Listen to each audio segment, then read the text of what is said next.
This is Gene Krebs. Hi there. Oh. Whoop. Whoosh.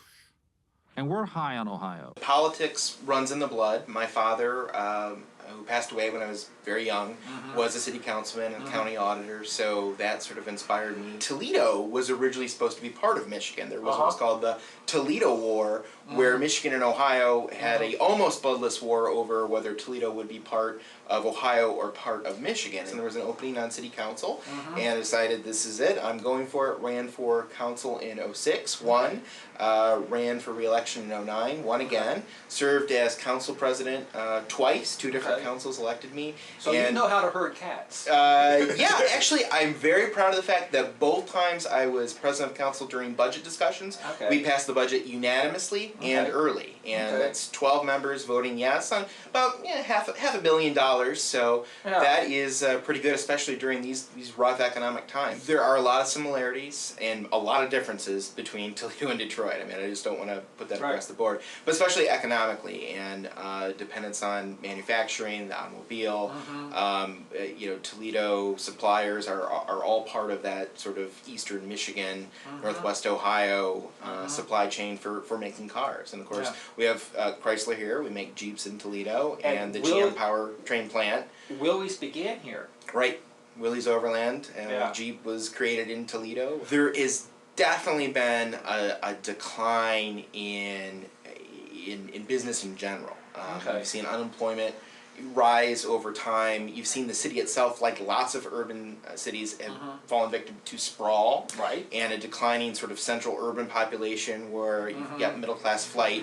And a lot of the, there were several Fortune 500 companies that used to be headquartered in city of Toledo proper. Now there's only one. A myth I want to bust, and it's not so much about Toledo, it's more about local government and government in general, is that planning doesn't matter. That I think a lot of elected officials, when they're presented with an issue to maybe violate or change a plan or a land use decision, they look at that narrow decision and not the long-term impacts of planning. And I'm not just talking about urban planning, but planning in general. And I mentioned it before, cities have suffered nationwide to sprawl.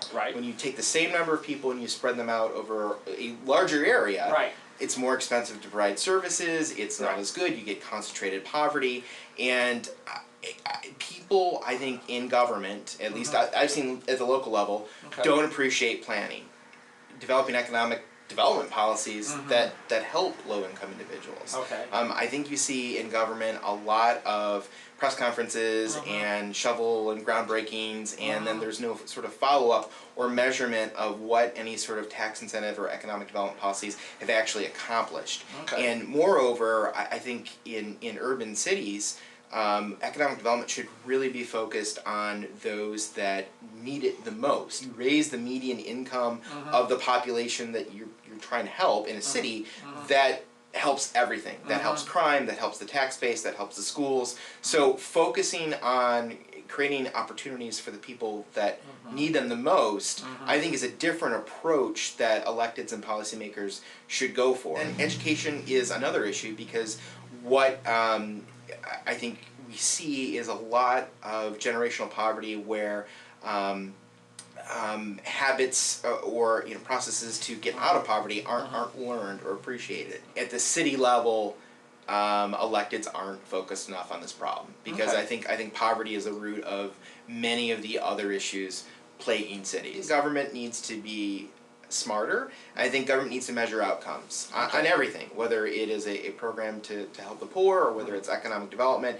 Measuring outcomes and gathering data is good, and government tends not to do that, especially at least on the local level, where again, short terms and elections, people tend to want to get that good media hit now, and who cares, what happens with the project and if it was good or not in the future.